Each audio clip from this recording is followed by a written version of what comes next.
अस्सलाम वालेकुम नाज़रीन, उम्मीद है आप खैरियत से होंगे। इस व्लॉग में मैं तीन इश्यूज़ पर बात करूंगा। आपके नॉलेज में होगा कि हाफ़िज़ नईम उर रहमान जमात इस्लामी के कराची के अमीर, उन्होंने अपनी सीट वापस करने का ऐलान किया है कि ये मैंने नहीं जीती थी, ये असल में पीटीआई ने जीती थी। अब सवाल ये पैदा होता है कि उनको सीट जितवाई किसने थी, इस पर हम आपको बताएंगे। और दूसरी बात, क्या इलेक्शन ट्रांसमिशन में मलक रियाज ने कोई अपना किरदार अदा किया, जिस तरह मीडिया ने ओवरऑल इसकी कवरेज की। और तीसरी चीज़, राना सनाउल्लाह का एक बेनामी अकाउंट पकड़ा गया, उसके बारे में हम आपको बताएंगे। तो बात को आगे बढ़ाने से पहले सब्सक्रिप्शन का मैं आपको दोबारा से बता रहा हूँ कि चैनल को सब्सक्राइब करें। और मैं आपको बताऊँ कि मैं कहता किस लिए हूँ। मैं इसलिए कहता हूँ कि कल भी मैं जब अपने एनालिटिक्स चेक कर रहा था, तो जो 48% मेरे व्यूअर्स हैं, वो उन्होंने सब्सक्राइब नहीं किया हुआ। इससे अंदाज़ा लगाएं कि कोई एक 5% या 10% की बात नहीं कर रहा। 48%, अदर सेंस आप कह लें कि 50%। और उसमें शायद कई लोग जो हैं उनका कोई जीमेल अकाउंट नहीं होता, या कोई इस तरह के ज़्यादा मसले मसाइल होते हैं। तो आप कर लिया करें यार, हम भी तो आपके लिए टाइम निकालते हैं ना, तो सब्सक्राइब करें। और हमने तो आपसे बात करनी है। कई वैसे मेरे दोस्त कहते हैं यार तेन मैं गल करने की लोड़ नहीं। मैंने कहा कि मेरा अपने सब्सक्राइबर के साथ, व्यूअर्स के साथ एक प्यार का तल्लक है। ना मैं उनसे कोई बात छुपाता हूँ और ना ही कोई ख्वाहिश छुपाता हूँ। और फिर यह है कि जो जो चैनल की सब्सक्रिप्शन बढ़ेगी उसका इम्पैक्ट और बढ़ता जाएगा। दूसरी चीज़, टली जो है आप ऑन किया करें, ज़रूर ऑन किया करें। और मैं देखता हूँ कि फ़ौरन जब वीलॉग अपलोड होता है तो काफ़ी लोग जो है ना वो उसको देखना शुरू कर देते हैं। Thank you very much.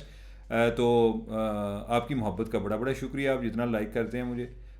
आगे आ जाएं, वापस आते हैं। हाफ़िज़ नईम उर रहमान जो जमात इस्लामी के उधर से कराची से कंटेस्ट कर रहे थे, उन्होंने आज बहुत बड़ा एक धमाका है ऐलान किया। उन्होंने कहा जी कि मुझे जितवा दिया गया है एमपीए की सीट से, और मैं वापस कर रहा हूँ। बेसिकली इधर से पीटीआई का कैंडिडेट जो है वो जीत रहे थे, क्या नाम है उनका, सैफ बारी, वो जीत रहे थे। और मुझे इन्होंने ज़बरदस्ती जितवाया, तो मैं तो ये सीट वापस कर रहा हूँ। तो ये ओवरऑल एक पूरे निज़ाम पर बड़ा तमाचा है।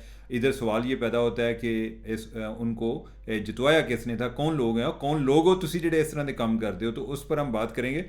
उन्होंने कहा जी कि मैं 31 पहले जो है मेरे पास कोई 26,000 वोट थे। मैंने कोई लड़ाई की कि यार कम कम है या मेरे ज़्यादा बंदे हैं, उन्होंने मेरे 30,000 कर दिए। और इसी तरह जो सैफ बारी हैं जो पीटीआई के हमायत याफ्ता एक आज़ाद उम्मीदवार थे, उनके 31 से 11,000 कर दिए। और एम के जो है उनको 6,000 मिले थे, उनको 20,000 कर दिए। तो ये एक संगीन इल्ज़ाम है। अच्छा, इसमें ये किन्होंने कराया है, इससे आप अंदाज़ा लगा लें कि हमारे एक बड़े एक जो एक संजीदा किस्म के मोतबर जर्नलिस्ट हैं नेमत खान, तो उनका ट्वीट था। उन्होंने कहा जी कि मैंने 2 चैनल से कंफर्म किया है कि उन्हें मना कर दिया गया है कि हाफ़िज़ नईम उर रहमान के इस फैसले पर कोई तबसरे तजिए नहीं होंगे। यानी कि इसका मतलब यह है कि जब तबसरे तजिए होंगे तो ओवरऑल आपकी जो इलेक्शन की ट्रांसपेरेंसी है, उसकी इंटेग्रिटी, वो अंडर क्वेश्चन आएगी। और फिर ये बात भी आएगी कि ये किया किसने और कौन लोग हो तुसी, तो उनका जिक्र आएगा।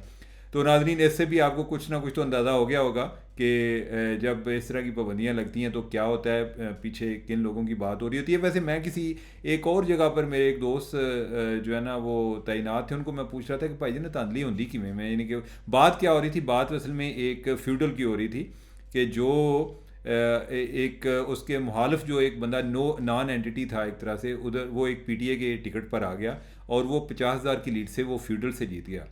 और जो फिर जो है जो नीचे वाली सीट थी उधर भी वो फ्यूडल जो है वो दोनों जगहों पे था, यानी कि नेशनल असम्बली की सीट पर भी था और प्रोविंशियल असम्बली की सीट पर भी था। और जो प्रोविंशियल असम्बली की सीट है उधर भी एक खातून कंटेस्ट कर रही थी पीटीआई की तरफ से। अदरवाइज़ उसकी कोई ऐसी कोई इलाके में या अदरवाइज़ अपनी कोई स्टैंडिंग नहीं थी, लेकिन वो कोई मेरा 30,000 से जीत गई। तो वो दोस्त बता रहे थे जी कि इन जो बंदा हार गया है उसके हवाले से बात हो रही थी कि उसके हवाले से भी इसरार था कि उसको जिताना है। तो हम कह रहे थे जी कि कोई कोई फ़र्क थोड़ा होता तो जितवा लेते, ये तो बहुत ज़्यादा फ़र्क है। तो मैं उसको पूछ रहा था कि भाई जी ने कितना कोई फ़र्क हुए तो ये चीज़ें मैनिपुलेट हो जाती हैं। तो वो कह रहे थे कि भाई कोई चंद हज़ारों का हो, कोई 2-3 हज़ार 4,000 का हो तो इतना तो हो सकता है, लेकिन अगर इस तरह से 50,000 का हो तो ये तो बड़ा मुश्किल होता है। तो अब ये है कि ये फ़र्क जो है, जो बज़ाहिर अब आगे मैं गैस कर रहा हूँ, तो वो ये है कि कोई मेरे ख्याल है कि या तो इस तरह करते हैं कि कोई दूसरी साइड के जो वोट हैं उनको इनवैलिड कर लेते हैं। लेकिन साथ ये अभी तक मुझे वैसे ये धांधली का प्रोसेस अभी तक पूरी तरह अंडरस्टैंड नहीं मैं कर पाया कि रीज़न क्या है।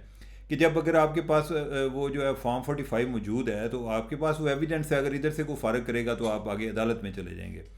तो वो किस तरह होता है, या तो जो है वोट इनवैलिड होते हैं, लेकिन वोट इनवैलिड होने का तो मामला 45 का जो फॉर्म है उससे पहले हो चुका होता है। ये नहीं होता कि उसके बाद तो वोट इनवैलिड नहीं होते। तो लेकिन ये गेम कोई चलती है, कोई है मसला हमारे सिस्टम में।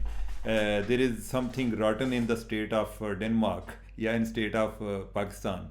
तो ये अलबत्ता ये जो आज जो है ना हाफिज़ नईमुर रहमान साहब जो हैं, इन्होंने जो दावा क्या किया, अपनी सीट वापस कर रहे हैं, जीते हुए हैं।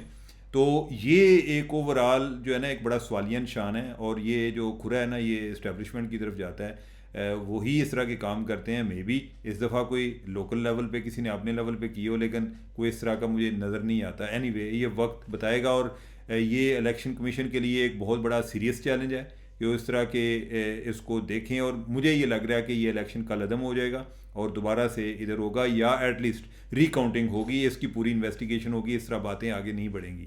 हम अगले टॉपिक की तरफ बढ़ते हैं। आपके नॉलेज में आ रही कि कल जो नून लीग वाले हैं वो पूरे ज़ोर शोर के साथ, जब पूरा जो उनके मुखालफिन हैं वो अपना फतह करके चले गए, या दूसरे अल्फाज में ये है कि इनकी नज़र में वो झूठ बोल रहे थे, तो जब झूठ पूरी दुनिया में फैल गया तो ये जो है ना वो फिर उस टाइम ये जूते पहन रहे थे, और जब वो चला गया तो ये आ गए जी कि इधर आओ तो दसने, और इन्होंने मीडिया पे काफ़ी लान तान की।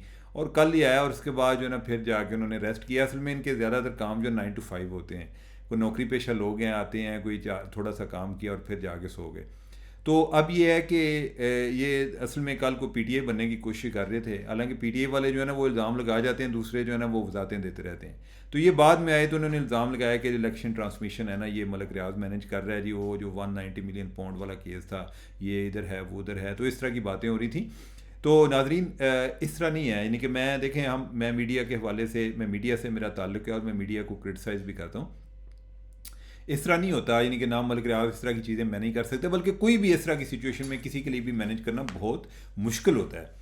हाँ ये बात दुरुस्त है कि मलिक रियाज जो है यानी कि वो बहुत बड़े एडवर्टाइज़र हैं। सारे जो मीडिया वाले हैं वो जब उनकी तरफ से इश्तिहार आता है, या एक कहते हैं ना डीप पॉकेट्स वाले हैं, तो उधर कोई बोलता नहीं है। गुडान में कभी कभार खबर छप जाती है, लेकिन ज़्यादा वो जो है ना विग्रसली वो परसू वो भी नहीं करते। लेकिन ये है कि अगर कभी बैरियर टाउन का नाम छपता है, अगर कोई नेगेटिव खबर हो तो वो डान में छप जाता है, बाकी किसी जगह पर पब्लिश नहीं होती। तो लेकिन ये अच्छा कुछ एंकर्स भी हैं कि जो उनके साथ उनके गुण गाते रहते हैं, और कोई उनको अपने को प्रोग्रामों में बुलाएगा, कोई उनको अपने कॉलम में लिखेगा और उनसे कोई फेवर्स वगैरह लेते रहते हैं। लेकिन ये नहीं है यानी कि को हर बंदा जो है वो इन्वॉल्व है। यानी कि मलिक रियाज साहब जो हैं वो किस तरह उनका अंदाज वारदात क्या है, तरीका वारदात, वो फिर उस पर कभी दोबारा से बात होगी। तो खैर ये कल वाली इलेक्शन ट्रांसमिशन में उनका कोई रोल नहीं था। होता ये है कि जब आप अब रिजल्ट आ रहे हैं, अगर इंडिपेंडेंट्स जीत रहे हैं तो उधर मीडिया क्या करेगा? जियो पे इल्ज़ाम होता है जी ये पटवारियों का चैनल है। पटवारी मतलब ये है कि नून लीग का, उसको कह रहे होते हैं जी कि नून लीग का चैनल है। अब जियो कोई 2-3 दिन से जियो पर भी काफ़ी इतराज़ आ रहा है। तो ऐसा नहीं है इलेक्शन के रिज़ल्ट आने में, यानी कि वो तो जियो मैनिपुलेट नहीं कर सकता ना, यानी कि वो तो जो आएंगे वो ही चलाएंगे।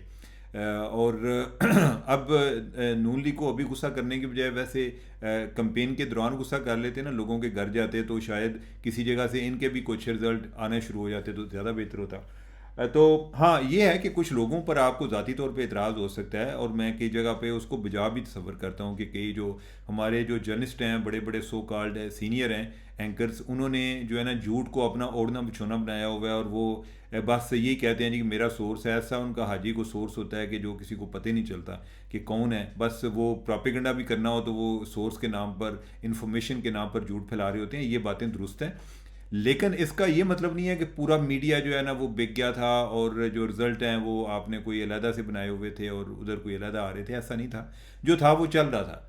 हाँ, और अब ये है कि उसका नुकसान जो नून लीग को हुआ वो ये है कि जब इंडिपेंडेंट के इनिशियली रिजल्ट उनकी फेवर में जा रहे थे तो एक परसेप्शन बिल्ड हो गई कि जो इंडिपेंडेंट्स है ना वो क्लीन स्वीप कर गया, नून लीग तो कहीं है ही नहीं। लिहाजा उसके बाद अगर किसी जगह पे कोई जेनवनली नून लीग वाले जीते भी तो उन पर शक ही गया कि भाईजान सीट अपनी जाए या हमें चोरी की जाए। तो ये हुआ। अब उनको वैसे इस हवाले से अपनी स्ट्रेटजी पर गौर करना चाहिए, गुस्सा सिर्फ सारों पे नहीं निकाल देना चाहिए। चलें अगर आपने अपने लोगों को मुतमिन करने के लिए ये काम किया भी है तो, लेकिन ऐसा हुआ नहीं है। आगे चलते हैं इसी से मुतल्लिक़ बात कि राना सनाउल्लाह जो है, राना सनाउल्लाह का एक बिनामी अकाउंट का इंकशाफ हुआ है। बिनामी अकाउंट कौन सा है? ट्विटर का अकाउंट है। उनके राना साहब जो हैं वो 2 अकाउंट उनके ऑपरेट हो रहे हैं। जो हैं एक है उनका जो प्रेसिडेंट PMLN पंजाब यानी press PRES PMLN Punjab @press PMLN Punjab, और दूसरा है राना सनाउल्लाह PK। अब जो राना सनाउल्लाह PK वाला है ये उनका ग्रे अकाउंट है। ग्रे किस तरह हो गया कि जब वो वज़ीर दाखिला थे तो जो एक गवर्नमेंट ऑफिशियल्स होते हैं इस तरह के उनके ग्रे उनको टिक दे देते हैं। जो दूसरे वाला था वो उनका ब्लू टिक है। अब राना साहब जो है ना वो कल जो ये उनका प्रेस वाला जो PRES वाला है अकाउंट, उससे बड़े बड़े ना कोई पढ़े लिखे किस्म के ट्वीट आ रहे थे, बड़ी इंग्लिश भी अच्छी आ रही थी, और लोग जो है परेशान हो गए कि ये कौन कर रहा है इस तरह। तो जो है इनके उस कोई जर्नलिस्ट जो है उनके साथ भी इन्होंने सींग फंसाए हुए थे। मुझे वैसे कोई इतराज़ नहीं किसी के साथ, जर्नलिस्ट जो है कोई ऐसे कोई मुकद्दस गाय नहीं है। अगर कोई बंदा गलत बात कर रहा है आपका राइट है, आप उनको चैलेंज करें। लेकिन ये है कि राना साहब का अदरवाइज़ मिजाज नहीं है, तो वो काफ़ी जो है ना वो काफ़ी उस अकाउंट से कन्फ्रंट कर रहे थे। और फिर ये है कि उसी अकाउंट जो है ना आगे जो इनका दूसरे वाला अकाउंट है राना सनाउल्लाह PK, वो आगे उनको रीट्वीट कर रहा था। तो राना साहब जो हैं यानी कि हम यही समझ रहे थे कि राना साहब के हैं, तो राना साहब जो हैं वो मैं उनका देख रहा था कि जियो की कोई इलेक्शन ट्रांसमिशन में उन्होंने लिया हुआ था। तो राना साहब कह रहे थे कि मैं उन्होंने इस अकाउंट के साथ जो प्रेस वाला है यानी कि PRES वाला उसके साथ ताल्लुकी को इजहार किया। उन्होंने कहा पता नहीं कौन बंदा चला रहा है, मुझे तो कोई आइडिया नहीं है कि ये कौन चला रहा है। मैं तो जो दूसरे वाला अकाउंट है उसमें फिर वो उनको जो शहजाद इकबाल और जुनेद वगैरह वो उनको कह रहे थे भाईजान आपका जो अपने वाला अकाउंट है ना जिसको आप ओन कर रहे हैं वो जो है वो दूसरे अकाउंट को उसको कर रहा था, आगे रीट्वीट कर रहा था।